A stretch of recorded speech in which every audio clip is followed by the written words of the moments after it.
लोकसभा चुनाव के दूसरे चरण में मध्य प्रदेश की 6 सीटों पर आज मतदान संपन्न कराया गया। इस चरण में सतना, रीवा, दमोह, खजुराहो, टीकमगढ़ और होशंगाबाद लोकसभा सीट पर वोटिंग की प्रक्रिया संपन्न कराई गई।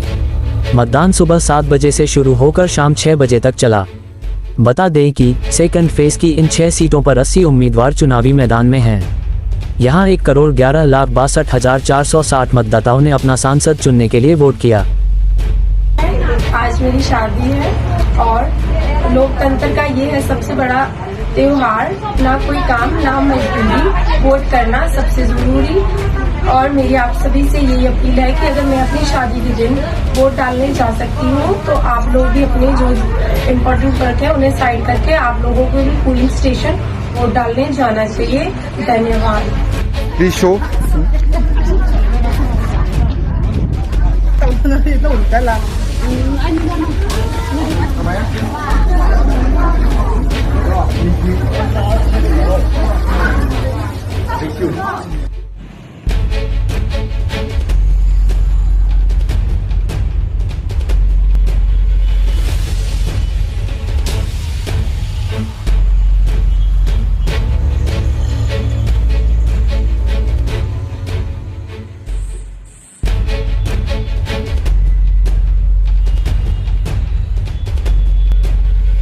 मतदान को लेकर शासन प्रशासन और सेलिब्रिटी समय समय पर मतदान को लेकर जागरूकता का संदेश देते रहे हैं। आज भी इसी क्रम में बड़े नेताओं ने मतदान के प्रति जिम्मेदार बनने की अपील करते हुए मतदान किया।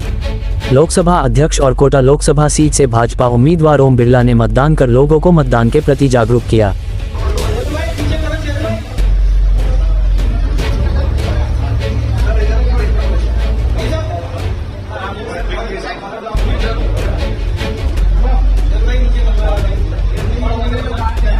मध्य प्रदेश के उप मुख्यमंत्री राजेंद्र शुक्ला ने भी मतदान किया। उप मुख्यमंत्री ने इस मौके पर कहा, मैं जनता से यही अपील करता हूं कि आज का दिन भारत के भविष्य को बनाने का दिन है। हमें भारत की तरक्की को सुनिश्चित करना चाहिए और पीएम मोदी के हाथों को मजबूत करने के लिए मतदान करें। हमारी लड़ाई तो 400 सीट की है। साथ ही उन्होंने कांग्रेस पर तंज कसते हुए कहा, उन्हें 50 सीट भी मिल जाए तो बहुत है। 10 वर्षों के कार्य में जनता जनार्दन से यही अपील करता हूँ कि आज का दिन भारत के भविष्य को बनाने का दिन है। हमारा एक वोट करोड़ों लोगों की समस्याओं के समाधान का कारण बनता है। देश को विश्व गुरु के स्थान पर पहुंचाना ये बहुत पुराना सपना है, जिस सपने को पूरा करने के लिए मोदी जी के नेतृत्व में देश बहुत मजबूती से आगे बढ़ा है।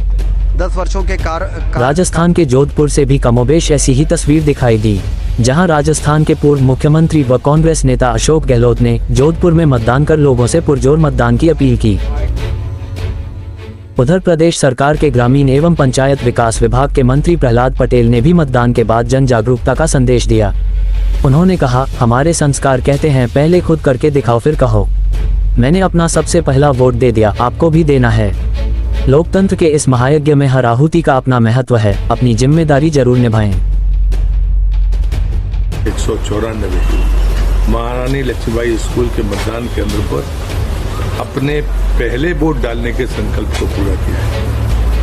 मैं प्रदेश के सभी मतदाता भाइयों बहनों से कहता हूं कि आप अपना वोट जरूर डालिए, भारत के विकास में अपना योगदान करिए।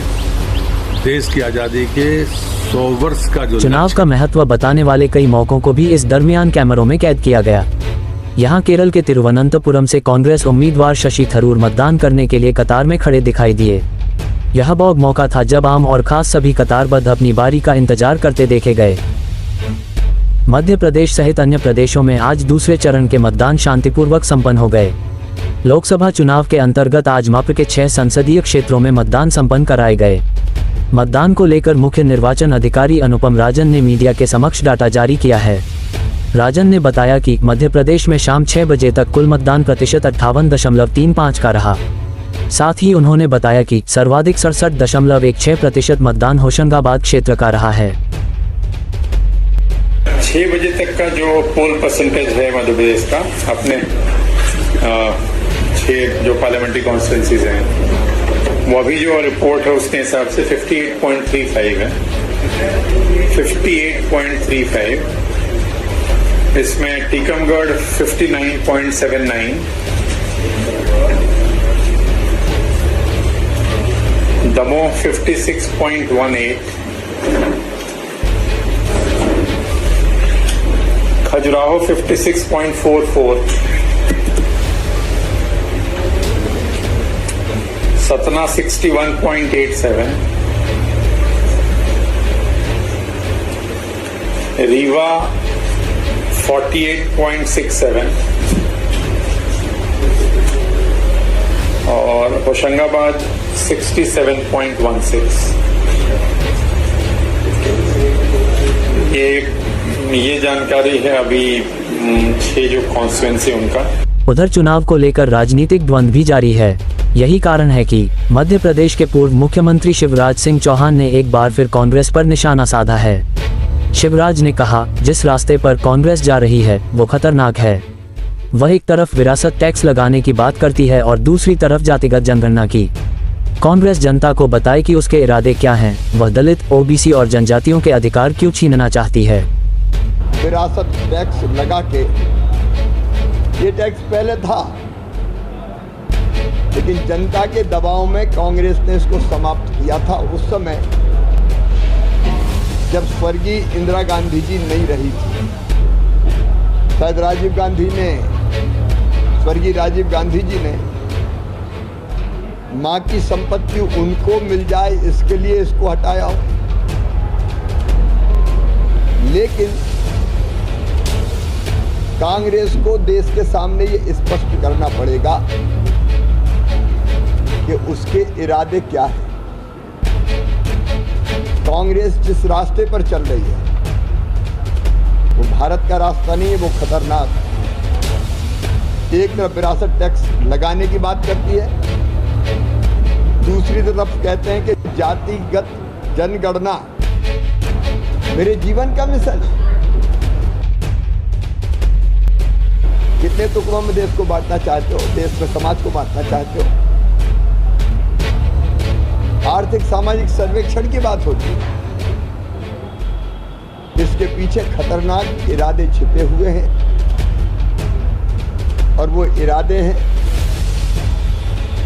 जातियों में देश को बांटने के। वो इरादे हैं दलित, आदिवासी और ओबीसी के अधिकारों को बांट देने के। भारत इसको कभी स्वीकार नहीं करेगा, देश की जनता इसको कभी स्वीकार नहीं करेगी। मैं कांग्रेस से स्पष्ट रूप से, मैडम सोनिया गांधी हो, राहुल बाबा हो, अब ये केवल किनारा करने से काम नहीं चलेगा। उनके असली इरादे क्या हैं वो जनता को बताएं।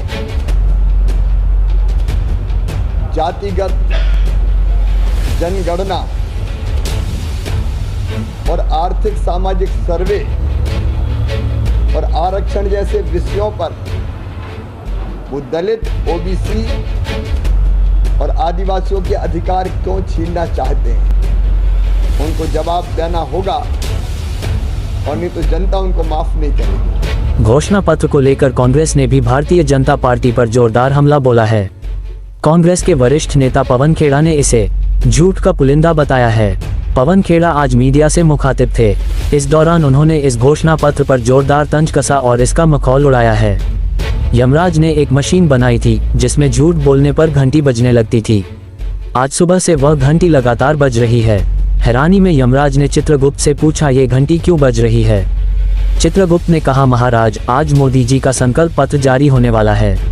हमें बीजेपी के संकल्प पत्र के नाम से घोर आपत्ति है। इसका नाम माफीनामा होना चाहिए।